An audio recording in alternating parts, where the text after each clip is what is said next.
જૂનાગઢના ભવનાથમાં મહાશિવરાત્રિના મેળાનો પ્રારંભ થતાં જ લાખો ભક્તોની હાજરીની વચ્ચે મંદિર ખાતે ધ્વજારોહણ બાદ વિધિવત રીતે મેળાનો પ્રારંભ થતાં ભક્તોની ભીડ જોવા મળી।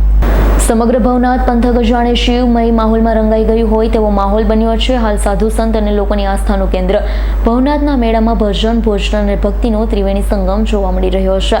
તમામ અન્ય ક્ષેત્રોમાં લાખો લોકો મહાપ્રસાદ લઈ ધન્યતા અનુભવે છે। મહાશિવરાત્રિનો રાતનો મેળો એટલે કે જીવ અને શિવના મિલનનો સંગમ। કોઈ પણ એકનો અવાજ કદાચ ના પહોંચે, લાખો ભક્તોનો અવાજ સાંભળતા ભગવાન શિવ પણ નીચે આવવું પડે તેવી પ્રતાપી સંતો લોકોની ભક્તિમાં તાકાત હોય અને આ સમયે ભગવાન શિવરાત્રિના મેળામાં લોકો વચ્ચે કોઈ પણ રૂપે લઈ આવે છે। બીજી તરફ મેળામાં ધૂણ દખાવી શિવની આરાધના કરતા નાગા સાધુ સંતો પણ જોવા મળ્યા છે।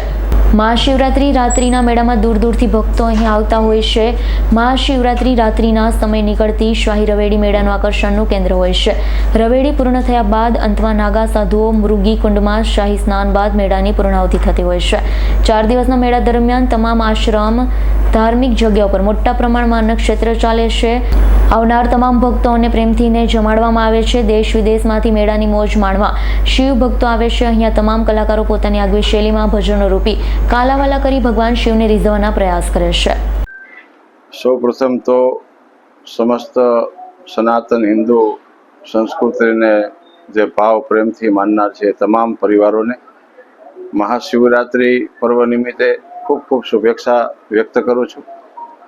આ ગરબા ગિરનારની અંદર આદિકાળ અનાદિકાળથી ચાલી આવતી પરંપરા એટલે મહાશિવરાત્રિ પર્વ, જે આપણા સનાતન સંસ્કૃતિના જે સંતો છે એ અહીંયા 5 દિવસનો એમનો આધ્યાત્મિક ઉત્સવ હોય છે। અહીંયા ભારત દેશની અંદર વસતા સનાતની સંતો ગિરનાર ક્ષેત્રની અંદર આવી અને 5 દિવસ એ ધૂણી તાપી અને અનુષ્ઠાનનું એક ભવ્ય અને દિવ્ય આયોજન થતું હોય છે।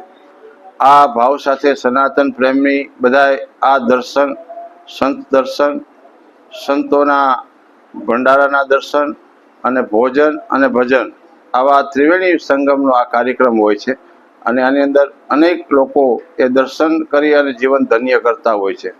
આ પર્વ સમયે અમે સદગુરુ ત્રિકમદાસ બાપુ અન્નક્ષેત્ર ભવનાથની અંદર જે પરમાત્મા ગિરનારી મહારાજની કૃપાથી ટુકડો ત્યાં હરી ઢોકળા એવા ભાવથી આ સેવા કાર્ય કરી રહ્યા છીએ અને આપ સૌ ધર્મપ્રેમી પરિવારોને ગિરનારની ક્ષેત્રની અંદર મહાશિવરાત્રિ મહોત્સવની અંદર આવવા માટે અમે હાર્દિક આમંત્રણ આપીએ છીએ। જય ગિરનારી, જય સિયારામ। જય માતાજી, જય મોગલ મહાદેવ હર। આજે આ શિવરાત્રિનો અદ્ભુત પર્વ, શિવ અને જીવનું એક મિલન એટલે શિવરાત્રિ કહેવાય। એક માણસ બોલે તો કદાચ અવાજ ન પડે, પણ લાખો માણસના અવાજથી ભગવાનને પણ નીચે આવવું પડે છે એટલે શિવને પણ નીચે આવવું પડે આ સમયે શિવરાત્રિના દિવસે। તો શિવ અને જીવનું મિલન થવાનું છે। અહીંયા ઋષિ મુનિ માંડ સંતો અમારા મહેન્દ્રાનંદગીરી બાપુ, જગતગુરુ ગર્ગાચાર્ય, મહામંડલેશ્વર, જ્યાં મોજગુંડ ગુફાની અંદર 24 કલાક પ્રસાદનું ભોજન, ભજન અને ભક્તિ બધું ચાલુ રહેશે। કુંભના મેળામાં અદ્ભુત ખર્ચો કર્યા પછી, અદ્ભુત ભોજન કર્યા પછી પાછું આ શિવરાત્રિના દિવસે અહીંયા પણ છેલ્લા 4 દિવસથી ભજન અને ભોજન ચાલી રહ્યું છે। એટલે બાપુનો ધન્યવાદ દઉં છું કે આપ ઘણા બધા લોકોની સેવા બાપુ અહીંયા બેઠા બેઠા કરે છે। અને શિવરાત્રિમાં તો સંતવાણી 24 કલાક ચાલતી હોય। સંતવાણીનો મતલબ એ થાય છે કે અહીંયા એવા ઋષિ મુનિઓ પડ્યા છે જે લાખો વર્ષની તપસ્યા કરે છે, કરોડો વર્ષની તપસ્યામાં બેઠા છે જુનાગઢના ખોપરાની અંદર। અને સંતવાણીથી એના કાન સુધી અમારા શબ્દ પહોંચી જાય કોઈ કલાકારોના, તો એનું ભવિષ્ય સુધી જાય એવું છે। કોઈ સિંહના રૂપમાં છે, કોઈ વાઘના રૂપમાં છે, કોઈ ચિત્તાના રૂપમાં છે, એવો અનેક સંતો મંતો છે, ઋષિ મુનિઓ છે, મનુષ્યના રૂપમાં છે। તમને ખ્યાલ ન આવે કયા રૂપમાં તમને મળશે। અહીંયા અશ્વત્થામા છે, અહીંયા ગોપીચંદ છે, અહીંયા ભરતરી છે, અહીંયા હરેક સંતો મંતો આપણને જોવા મળે છે। એટલે એવો અદ્ભુત નજારો છે, એવો અદ્ભુત દ્રશ્ય છે।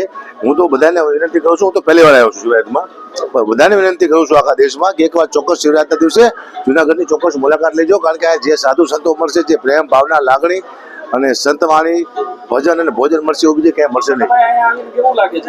બહુ મજા આવે છે। હું પહેલી વાર આવ્યો પણ મને એટલો આનંદ આવ્યો, કારણ કે આવા સાધુ સંતો લીધે હેઠળ મજા આવે છે। બેહવાની, રહેવાની, ખાવાની, જમવાની, પીવાની બધી રીતે મજા છે અહીંયા। અને અલગ અલગ સાધુ સંતો મળે છે, આશીર્વાદ મળે છે, બધાને આશીર્વાદ મળે છે। Bureau report, S9 news, Junagadh. અમારી તમામ માહિતીથી અપડેટ રહેવા માટે જોડાયેલા રહો S9 ન્યૂઝ સાથે।